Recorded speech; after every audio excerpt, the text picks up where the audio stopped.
Ce sont deux équipes dont on ne parle pas beaucoup. C'est pas mal. Dans la profondeur.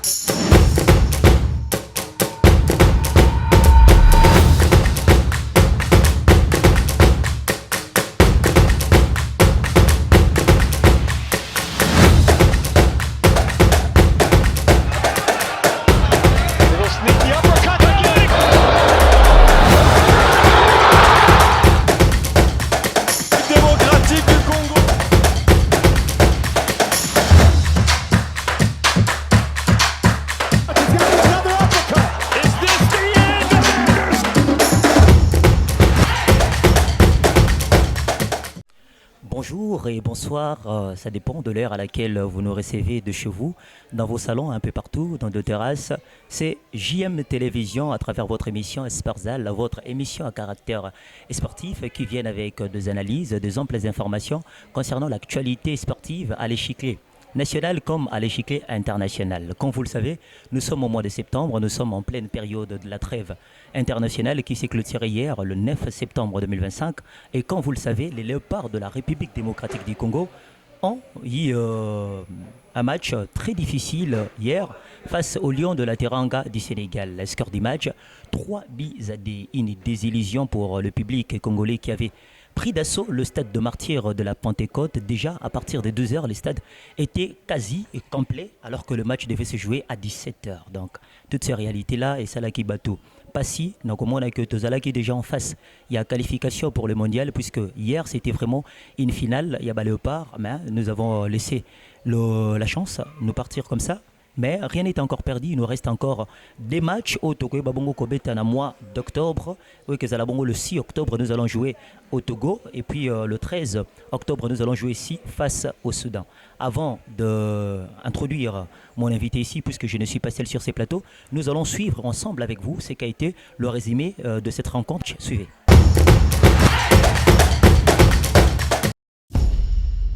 Ce sont deux équipes dont on ne parle pas beaucoup. C'est pas mal. Dans la profondeur.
Ce sont deux équipes dont on ne parle pas beaucoup. C'est pas mal. Dans la profondeur.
Ce sont deux équipes dont on ne parle pas beaucoup. C'est pas mal. Dans la profondeur.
sont deux équipes dont on ne parle pas beaucoup. Et vous avez suivi ensemble avec nous. Je ne suis pas seul comme je l'avais dit tantôt. Je suis ici avec notre consultant, Monsieur Tonton Mukendi, à qui je dis bonjour. Bonjour, bonjour, bonjour. Comprenez, Monsieur Tonton Mukendi, donc Oui, hier, il était... J'étais au stade hier. hier, il était au La voix stade. est presque partie en chantant, en criant. Donc, vous comprenez, il était au stade avec cette effervescence, cette euphorie. Il avait beau crier, bon, à la fin, nous avions perdu. Mais rien n'empêche, il y a encore un parcours qui nous attend. Deux matchs, comme je venais de le dire tantôt. Le 6, nous allons devoir jouer face au Togo. Et puis le 13, nous allons jouer face au Soudan. Monsieur Toto Mukendi, vous étiez au stade, vous étiez vous-même témoin oculaire de ce match. Quelles sont vos impressions après cette défaite qui semble être un souvenir qui restera dans les annales du public congolais?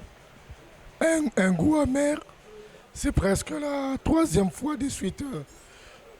Quand nous arrivons presque au but, nous ratons toujours la chance au stade des Martyrs. Souvenez-vous, en 2017, face à la Tunisie, on était presque arrivé au bout, mais finalement, on a raté le mondial 2018. Souvenez-vous, face au Maroc, lors de la dernière mars 2022, oui. 2022, on a perdu presque 4 à la dernière journée. Aujourd'hui encore, hier encore, un match capital. On n'a pas su capitaliser nos chances pendant que nous étions dans un temps fort en première mi-temps où on pouvait facilement tuer les matchs et mettre l'adversaire et mettre le moral de l'adversaire à moindre. Bon, on n'a pas pu réussir à le faire. Bon. Le Sénégal a bien géré les matchs et il a su remonter le début et marquer le troisième but qui leur ont donné la victoire. Troisième but qui leur a donné la victoire. Première mi-temps, je dirais, pas vraiment maîtrisé pour les Congolais, même du fait que nous ayons marqué des buts, mais le match vraiment n'était pas maîtrisé par les Léopards. Vous, qui étiez au stade, témoin oculaire de cet événement, quelle est votre lecture? D'après vous, la faute devrait normalement incomber à qui? Bon, je dis le choix de l'entraîneur, parce que malgré que le Sénégal avait maîtrisé le match, mais on a su marquer 2 buts en première mi-temps. Il fallait remonter le moral des joueurs, de ne pas encaisser le premier but. C'est ce que je disais à un ami quand on était au stade hier. Je lui dis, 2 buts c'est bien. Maintenant, il faut gérer la défense et que les joueurs puissent être concentrés pendant ces minutes qui restent, qu'on ne puisse pas encaisser en première mi-temps, qu'on puisse partir en première mi-temps avec un écart de 2 buts. J'espère que si nous partons avec un écart de 2 buts en première mi-temps, en deuxième mi-temps, le Sénégal va ouvrir le jeu et ça va nous profiter de faire des contre-attaques et tuer les matchs en deuxième mi-temps. Mais d'après observation, d'après ma lecture, j'ai vu que les Léopards étaient vraiment fébriles, déjà même en première période. Le fait que nous ayons marqué des buts, c'était comme pour une assurance. Déjà à la fin de la première période, on était quasi inexistant. Il n'y avait plus le médiateur qui était vraiment au four au moulin. Et on était défaillant au point défensif, qui nous a coûté cher dès la reprise de la deuxième mi-temps. Vous, d'après vous, l'entraîneur, le sélectionneur, manager, Sébastien Desabre, devrait déjà dès l'entame de la deuxième mi-temps changer quelques joueurs? Oui, moi je dis dès l'entame de la deuxième mi-temps, il devait renforcer la médiane. On devait changer le système au lieu de procéder par 4-3-3. Il pouvait même mettre 3-5-2 ou bien... Une façon de sécuriser la défense. 3-5-2 ou bien 4-4-2. Donc, comme Wissa apparemment, lui, il était vraiment déjà très fatigué en première période. Il était cuit. Oui. On devait même le remplacer déjà par un médiateur. Et Noah Sadi qui aussi n'a pas pu donner de son mieux durant toute la première période. D'ailleurs, il est fautif du premier but. Au lieu d'empêcher Imam Ndiaye de progresser, il pouvait faire un petit foot là, obtenir même un carton jaune. Et cela pouvait freiner un peu le jeu du Sénégal. Donc pour moi, il devait vraiment remplacer Yohan Wissa et Noah Sadiki en remplaçant par 2 médiateurs et ne laissant que des attaquants. ça veut dire la vitesse de Meshak Meshak Elia Elia. et la finition de Cédric Bakambu. Cédric Bakambu. Peut-être en deuxième mi-temps, comme aussi Meshak Elia était blessé, en ces moments-là, il pouvait même remplacer Essende comme pivot et laisser le champ libre à Cédric Bakambu. Et à la fin, là, il pouvait même aussi remplacer Cédric Bakambu par Banza ou Et les autres. Fiston Oui, Maïli. nous allons y revenir. Comme vous le savez, hier c'était une désillusion. Nous cessons de le dire et nous allons continuer avec cette émission. Mais je vous prie d'aller suivre ce qu'a été la conférence d'après-match du sélectionneur Sébastien Desabre. Et nous allons revenir dans la continuité de cette émission. C'est parti. Oui, c'est sûr que c'est une déception par rapport à la physionomie de la rencontre. C'est dur. C'était un match comme on l'attendait tous, un grand match entre deux belles équipes africaines. Le match a tenu ses promesses. Malheureusement, ça n'a pas tourné en notre faveur, malgré le fait qu'on ait eu 2 buts d'écart. Il y a eu beaucoup d'occasions dans ce match. On a eu beaucoup d'occasions. Le Sénégal également, mais la réalité c'est qu'ils ont marqué un but de plus que nous, donc il faut féliciter l'adversaire. Nous regarder ce qui n'a pas marché sur les prochaines rencontres contre le Togo et le Soudan, continuer notre route de qualification vers la Coupe du Monde parce que ce n'est pas fini. On est deuxième et on doit y croire jusqu'au bout. Non, il faut comme je l'ai dit, je n'ai rien à reprocher à mes joueurs. Vous savez très bien que quand il y a une défaite, on doit déjà regarder le coach. Donc, il faut prendre sa part de responsabilité. On va annuler tout ça. On va analyser tout ça. Après, le rapport de force que nous a imposé le Sénégal nous a fait reculer tout simplement dans ce match. On a commencé le match avec une pointe basse. On est même passé à 2-6 pour pouvoir essayer de récupérer un petit peu plus haut le ballon avec un 10, mais ça n'a pas été simple. On a joué une Nous sommes ici dans la suite toujours de notre mission. Oui, comme vous venez de suivre ce qu'a été la réaction, il était confiant comme tout bon entraîneur. Le sélectionneur, il était confiant à ses poulains. Mais malheureusement, nous avions fauché. Mais rien n'empêche, il nous reste encore 2 matchs à livrer au mois d'octobre. Monsieur Tonton Mukendi, voyez-vous les Léopards aborder ces matchs dans un sens d'aller conquérir le 6 points pour espérer être repêché comme meilleur deuxième, espérant peut-être un faux pas du Sénégal? Donc il faut seulement que nos joueurs aient un bon moral. Donc il faut conscientiser les joueurs. Nous ne sommes pas encore éliminés totalement. Oui. Parce qu'il y a encore la récupération de 4 meilleurs deuxième. Et quand nous voyons le classement, nous sommes 3e parmi les 4 meilleur deuxièmes. Mais ça serait une procédure assez longue. Après qu'on aura repêché le 4, ils doivent encore aller pour un tournoi intercontinental. Oui, c'est la voie à suivre. Ça va peiner, oui. On n'a plus le choix.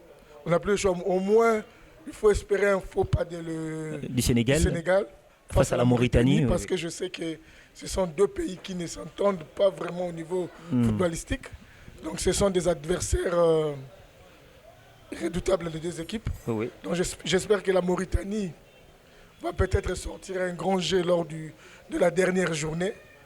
Et si les Léopards réussissent à prendre 6 points, je pense qu'on pourrait aller au mondial. Ça pourra mieux nous positionner si les Léopards arrivaient à rafler le 6 points au moins de... Je vais vous dire une anecdote. La qualification de l'équipe nationale togolaise lors du mondial 2006, c'était de la même façon. Le Togo battu par le Cameroun à Lomé. Et le Cameroun avait 2 points d'avance sur le Togo. Le Cameroun avait 2 points d'avance sur le Togo. Et à la dernière journée, vous avez vous-même vu ce qui s'était passé. Le Cameroun qui a été surpris par l'Égypte. L'Égypte les a battus par 1-0. Et là, le Sénégal aussi avait, le Togo avait gagné son dernier match et le Togo était sorti premier du groupe. Pensez-vous que cette anecdote serait une façon pour nous Congolais de croire que ça puisse se reproduire à notre époque? Rien n'est impossible au football. Tout est possible. Hein. Nous sommes dans un monde imaginaire, apparemment, les Congolais, avec le calcul. Non, tout est possible au football. Il y a toujours 3 résultats. Il y a un match nul. Il y a une victoire et une défaite. Oui. Donc, Le Sénégal, c'est une bête noire de léopard. 7 matchs désormais sans aucune victoire des léopards. Ça craint. Et surtout que, vous le savez, on les a battus une fois. C'était je parle de dernier match. 7 derniers matchs que les léopards ont livrés face aux Lions de la Teranga. Aucune victoire pour les léopards, ça craint. Et surtout que nous sommes dans la même poule pour la CAN Maroc 2025. Déjà, nous allons en parler. Nous sommes dans une poule très disputée avec le Ghana, le Botswana et le Lion de la Teranga. Est-ce que ça serait une façon de dire que le Sénégal est venu en RDC, il a conquis, il nous a battus? Ça serait un révolte d'esprit pour que nous allions à cette CAN et gagner cette équipe de Lion de la Teranga? Peut-être, on peut voir comment sera le moral des joueurs, s'ils ont un bon moral et s'ils veulent une revanche. J'espère que ça sera un match de revanche et qu'on va faire peut-être l'impossible de les battre. Parce qu'il faut savoir que quand l'équipe qui a joué hier face à la RDC, c'est une très bonne équipe. Très bonne équipe. Moi, j'ai vu hier posée, calme. Qui a dominé presque tous les compartiments du jeu. Tous les compartiments du jeu. Malgré qu'ils étaient menés 2-0. Ils étaient tellement calmes. J'ai vu la réaction de Sadio Mané, il était calme alors qu'ils étaient menés 2-0. Il était là en train d'apaiser ses poulains. Ils ont produit leur jeu et ils ont su remonter le début et marquer le 3e, c'est ça. Triste réalité pour la République démocratique du Congo. Nous passons que lors de la Coupe d'Afrique des Nations 2025, les léopards viendront d'un esprit revanchard pour titiller ces lions de la Teranga qui régit dans la jungle. J'espère que ça sera possible, seulement si ils auront ces morales pour aller battre ces pays du Sénégal. Nous allons... excusez, je voulais juste rectifier une chose là pour ajouter. L'organisation du match d'hier, c'était catastrophique. D'ailleurs, on en parle, la réaction du public, la tasse qu'il y a eu. Bon, pour la vente du billet, c'était bien. D'abord, c'était un casse-tête de trouver un billet pour entrer au stade. Donc, lors des achats de billets, il y avait plein de gens. Moi, j'ai réussi quand même à acheter un billet, 3 billets de... C'était sur place où vous l'aviez acheté? 3 billets de la tribune centrale. Okay. C'était au siège de la FECOFA. C'était le samedi. J'ai pris mes billets, mais c'était un peu difficile. Et quand nous sommes arrivés au stade, il y avait un désordre total. En tout cas, là, je vous dis un désordre total. Vous allez remarquer, sur 100% des gens qui étaient à la tribune centrale n'avaient pas le billet de 20 000 francs. Ils avaient un billet du pourtour. Oh là là. Donc quand ils arrivaient, ils voulaient à tout prix entrer, assister le match dans la tribune. Pendant qu'ils avaient un billet du pourtour. Et ils monnayaient leur entrée à la tribune par rapport à... Chose que nous déplorons depuis le temps. Voilà. Ce phénomène, c'est un phénomène qui est devenu... Et les gens qui avaient les billets de 20 000 francs, qui sont venus en retard, n'ont même pas eu accès à la tribune. Donc, malheureusement, c'est déplorable. Déplorable. Nous demandons vraiment à la prochaine fois... À l'administrateur du stade de Marty ou les stadiers qui sont là-bas de veiller sur ça. Non, pas les stadiers. On peut même appeler la garde républicaine. Parce qu'on a vu d'autres matchs quand la garde républicaine il y a une largesse avec le stadier. Il y a vraiment du respect. Oui. Du sérieux. Oui, quand la garde républicaine est devant la porte, vous voyez la personne qui a son billet du pourtour ne vient même pas déranger les gens de la tribune, ils montent directement. C'est ça. Donc, Congolais, apparemment, Alingui va presser, Alingui va orienter. Parce que lui-même, de plein gré comme ça, Olingate, toi qui as un billet du pourtour, mais tu préfères aller qu'au fond dans la tribune centrale. C'est pour ça qu'on se demande, est-ce qu'il faut toujours que le premier citoyen de la République soit là pour qu'il y ait la sécurité au stade? Parce que quand le président de la République est au stade, Là, vous voyez vraiment, c'est très sécurisant. Mais quand lui n'est pas au stade, je ne sais pas les ministres de l'Intérieur ou bien le ministre des Sports, quelles dispositions qu'ils ont prises hier. C'était vraiment catastrophique. C'était catastrophique pour ceux qui étaient venus hier pour suivre ces matchs. Nous avons le témoignage d'un témoin oculaire du stade. Oui, il y a eu des casses. Nous avions vu avec des vidéos sur des plateformes électroniques. Quand vous allez vers Pongabi, la sortie de Pongabi, là, on a pillé. Je crois qu'il y a une usine de Pepsi là, où on a pillé. Oh là là. Même à l'intérieur du stade, derrière le gymnase, le deuxième gymnase, là où se trouvait l'ancien terrain de basketball. Il y a une cabine là qui a pris feu. Je ne sais pas par quel moyen il a pris feu. Et quand nous sortons vers l'entrée, une des trois, là, il y a eu des jeux de pierre. Il y a eu les Koulouna qui sont intervenus pour tracasser les gens à la sortie du stade. Le football, c'est un sport qui nous réunit tous. Le résultat n'était pas attendu par le public congolais, mais cela ne devrait pas pousser à de telles réactions, à de tels agissements. C'est vraiment de balivernes, des pratiques sordides. Vous sortez du stade, vous vous adonnez au vol, au casse et tout. Et après, c'est le gouvernement congolais qui doit encore débourser des sommes faramineuses pour l'achat de ces sièges. Donc c'est nous qui peinons toujours. Nous avons peiné avec d'abord pour les scores et encore il y a de casses. Je crois bien que le stade de Martyrs dans les jours à venir sera fermé. Ah là, ça sera encore un problème. Donc on aura un stade à définir au mois d'octobre. On a des clubs qui sont engagés dans les interclubs. Déjà on en parle après celui. Quand vous cassez comme ça, vous pénalisez ces clubs-là. Ces clubs-là. Ils vont se produire à Kinshasa. C'est ça le blême. Il y a Maïgnon qui s'est produit à Kinshasa. Il y a les Aigles Verts qui s'est produit à Kinshasa. L'association sportive Simba à Kinshasa. Non, lui c'est à Kolese. Il sera à Lubumbashi. Il a choisi les stades de Kamalondo. Oui. Bon, je vois mal vraiment ces deux équipes-là s'ils vont encore évoluer au stade de Kamalondo avec le calendrier de la CAF. Les équipes peuvent jouer le même jour. Je ne sais pas comment est-ce qu'ils vont se répartir. Certainement, il y a des dispositions qui seront prises et nous sommes à l'attente. Et c'était déplorable de voir toutes ces réactions du public qui s'est adonné na Kobuka Bakitiwana. C'est encore le gouvernement qui doit débourser. Je venais de le dire tantôt, beaucoup d'argent pour que Basoma Bakitiwana, siège des stades de Martyrs. C'est vraiment déplorable. Il faut que les publics congolais, en grande partie, comprennent que c'est du football. Sénégalais, on attend Bayaki, Kobeta, Naba Léopard, et aussi ils sont venus pour gagner. C'est pas qu'ils sont venus en victime expiatoire pour perdre ces matchs.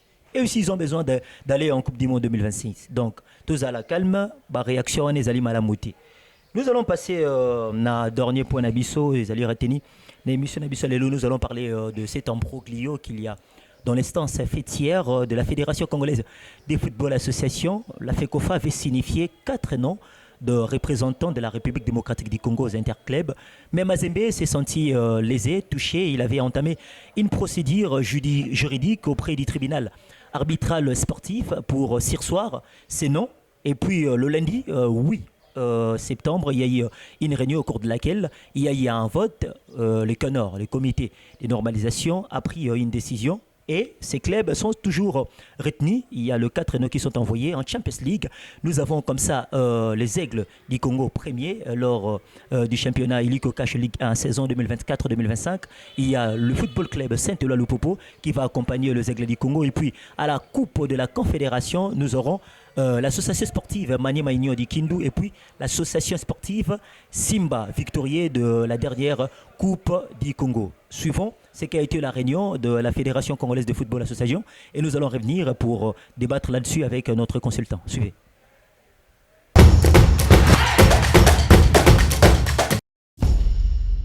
Ce sont deux équipes dont on ne parle pas beaucoup. C'est pas mal. Dans la profondeur.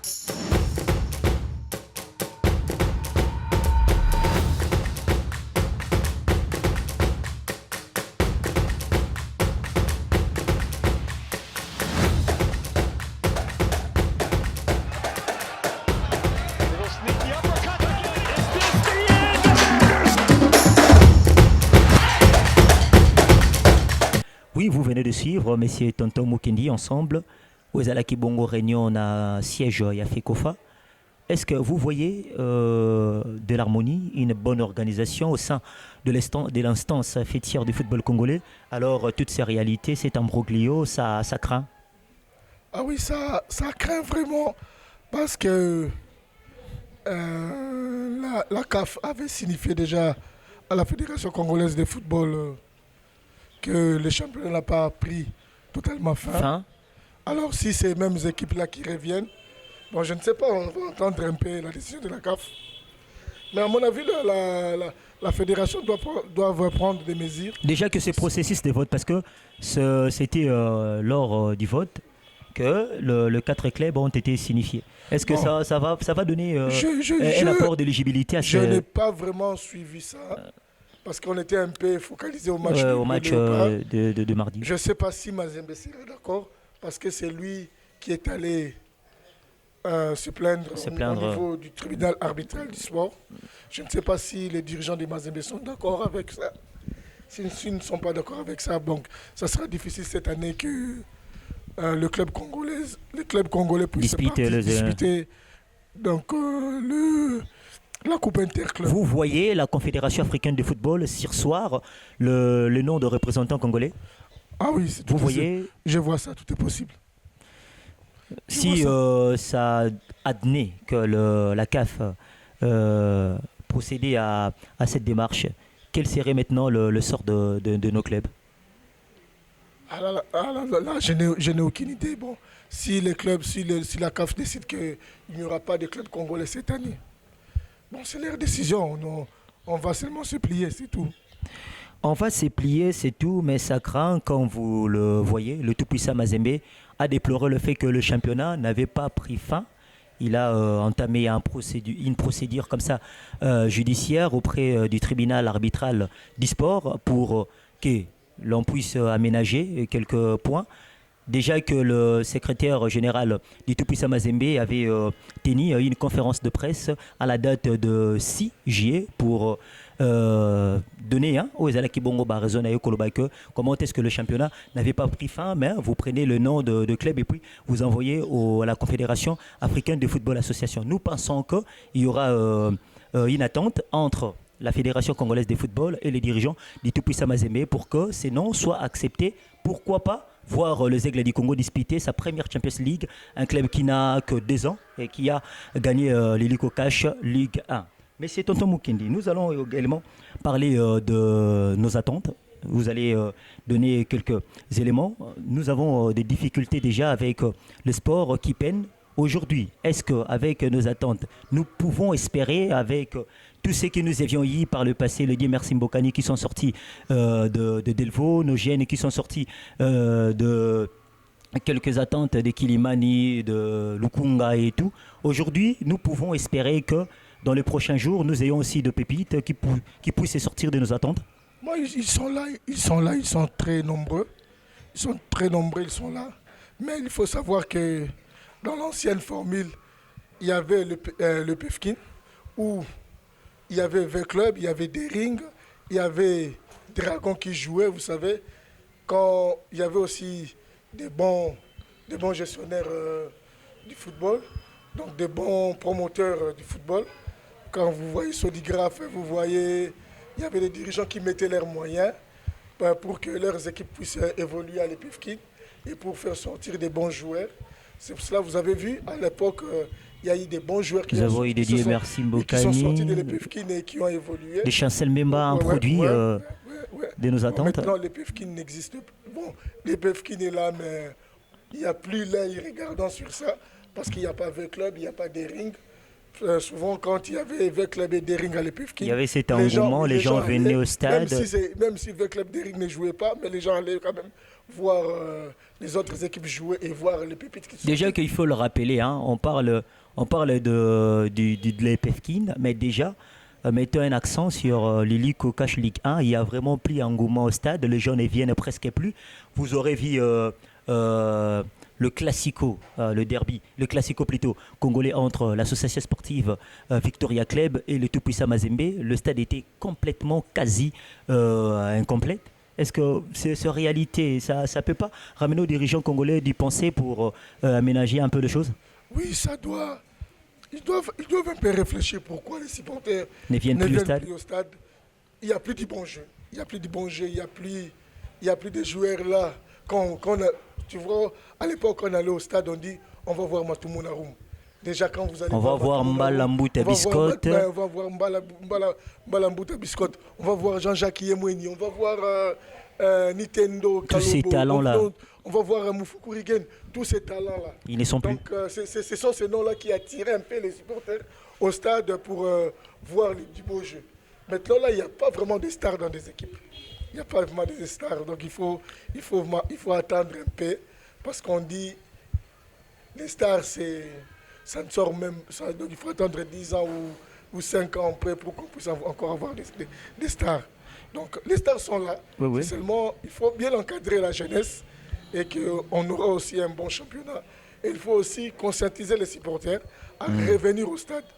Parce que beaucoup aussi fuient le stade à cause du désordre. Du désordre qu'il y a. Il y a des casses, il y a des jeux de pierre. Ça décourage aussi certaines personnes à s'y rendre au stade. Donc il faut que le gouvernement congolais, ensemble avec quelques instances fêtières du football mondial, comme la Fédération internationale de football, association à la FIFA, pourquoi pas, la Confédération africaine de football, mais aussi la Fédération congolaise de football, association qu'ils mettent des moyens pour que cette jeunesse qui a besoin des infrastructures sportives qui soient au standard international pour mieux évoluer, pour mieux mettre en expertise leur talent, et ça pourra d'ici un lustre, pourquoi pas une décennie, avoir des stars dans notre championnat national. C'est bien ça notre dernier mot de l'émission de ces jours. Nous disons merci comme ça à M. Tontomo Kendi qui était le nôtre pour nous donner ce exemple. Merci. Malgré la voix n'y est pas. Nous avions compris la réalité d'hier, c'était vraiment pitoyable. Comme vous le savez, c'est notre dernier mot. Nous disons merci comme ça à toute l'équipe qui nous a accompagnés. Je vois derrière la caméra Yvan avec son expertise. Je vois aussi comme ça Fabrice Mangani, German Nzuma qui est là au montage et toute l'équipe. Je vois Zico Mayamba à la régie. Je vous dis merci à vous qui étiez là devant vos postes téléviseurs pour ce énième numéro. Prenons rendez-vous pour le prochain numéro avec le même plaisir et avec le même euphorie. C'est Elie Ndemba. Au revoir.